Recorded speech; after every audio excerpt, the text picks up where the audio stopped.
My new keyboard's finally here, so I'll boot up my old one for the last time to get a good feel for what it's like to use a mechanical keyboard before I switch over to a Hall effect one. I want to level up my game, but unfortunately, my old keyboard's holding me back. My mechanical keyboard switches are binary with a preset actuation point. Before I tell you about my new keyboard, I have to take the keycaps off of this one first. I bought them specifically for my new keyboard. I am gonna miss my old one a bit because it has an RGB setting on it that I really love, called Matrix 3. Now that I've removed the keycaps, let's start with the switches. I went with the Gateron Jades. I chose the frost case for the white and clear aesthetic of the rest of my setup. And with the PCB, it's time to unscrew the case to put it all together. With the last screw removed, I can pop the top of the case off and install the PCB. After putting the case back together, I can pull out my switches and start installing them one by one. While I do that, I want to take a second to admire all of these little pictures that the developers put in the PCB. And with the rest of the switches installed, it's time to throw on the keycaps.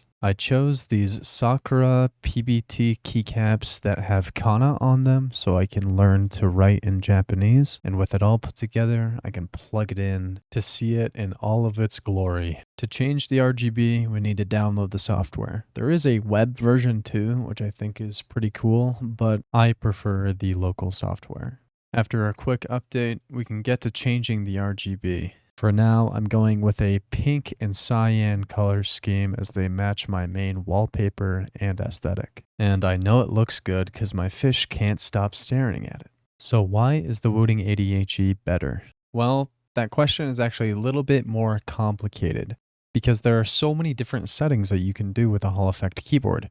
You can change the actuation point of any given key, meaning how far you have to push down on the key in order to activate the key. And with Rapid Trigger, you can choose just how sensitive your releases are to stop sending a signal for that key. I have both of these set to the lowest setting, so it's as responsive as possible. Enabling Tachyon mode disables some RGB features, but it increases the polling rate or how many times your computer reads your inputs per second. With Tachyon mode, you get 8,000 Hertz. There are also some advanced key settings like Rappy Snappy and Snappy Tappy, which kind of sounds silly, but they are actually really cool. Rappy Snappy will give priority to whichever of the two keys you select is pressed down further, while Snappy Tappy allows both inputs to be pressed simultaneously, but will have the priority set to whichever one you've pressed more recently, and the moment you let go of one of the keys,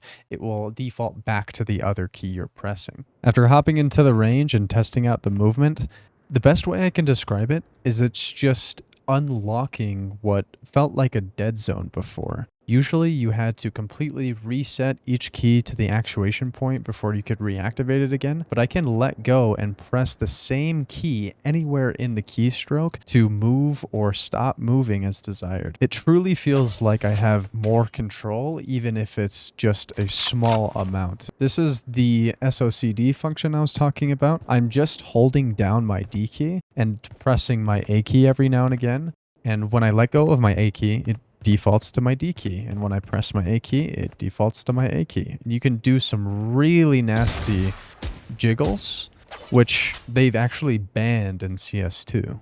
To give the keyboard the test it deserves, I'm going to be playing a ton of games on stream, so go ahead and subscribe to get a notification for when I go live. Thanks for watching this video, and I'll see you in the next one.